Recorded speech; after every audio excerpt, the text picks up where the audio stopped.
நமஸ்காரம். லக்ஷ்மி பேசுகிறேன். நான் இன்றைக்கி கோஸ் போட்டு ஒரு பருப்பு சிலி பண்ணி காமிக்க போகிறேன். அதுக்கு என்னென்ன சாமான் வேணும்னு காமிக்கிறேன், வாங்க பார்க்கலாம். பருப்பு சிலிக்கு வேணுங்கிற சாமான்லாம் இங்கே பாருங்கள் எல்லாரும்.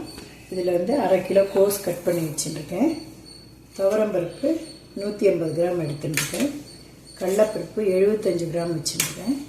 3 காஞ்ச மிளகாய் வச்சுருக்கேன். பெருங்காயம் வச்சுருக்கேன். உப்பு வச்சுருக்கேன். தாளிக்கிறதுக்கு கடுகு உளுத்தம்பருப்பு வச்சுருக்கேன். கருவேப்பிலை வச்சுருக்கேன். எண்ணெய் எடுத்து வச்சுருக்கேன். இதில் வந்து முதல்ல துவரம்பருப்பு, கடலைப்பருப்பு, காஞ்ச மிளகா 3 1 ஹவர் தண்ணியில் ஊற வச்சுட்டு குறைன்னு தண்ணி இல்லாமல் அரைச்சிட்டு எடுத்துன்னு வந்து அதுக்கப்புறம் உங்களுக்கு பண்ணுற முறையை காமிக்கிறேன். பருப்பு சிலுக்கு ஊற வச்சதெல்லாம் போட்டு இந்த மாதிரி குறைன்னு கெட்டிமாக தண்ணி ஜாஸ்தி விடாதபடிக்கு உப்பு பெருங்காயம் இதிலே போட்டு அரைச்சி வச்சுருக்கேன். இட்லி தட்டுக்கு எண்ணெய் தொடச்சி வச்சுருக்கேன். இந்த மாதிரி இட்லியை வச்சு ஆவியில் வேக வச்சு எடுத்துக்கணும்.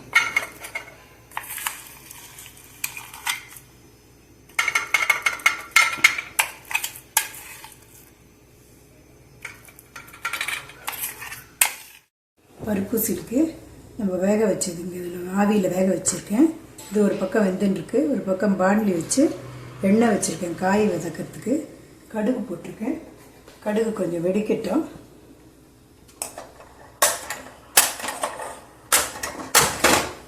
கடுகு வெடித்த உடனே உளுத்தம்பருப்பு போடுறேன்.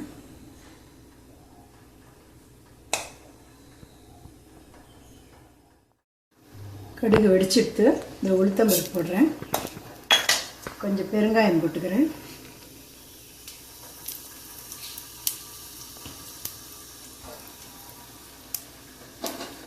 கொஞ்சம் சிகப்பான உடனே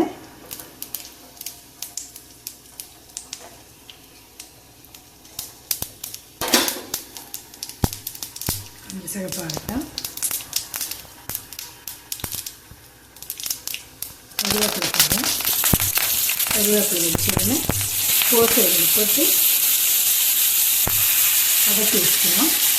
உப்பு இதுக்கு வேணுங்கிற உப்பு மட்டும் போட்டு வதக்கி வச்சுக்கணும்.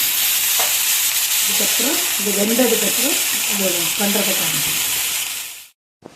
வேக வச்ச பருப்பு இந்த மாதிரி ஒதுத்து வச்சுருக்கேன்.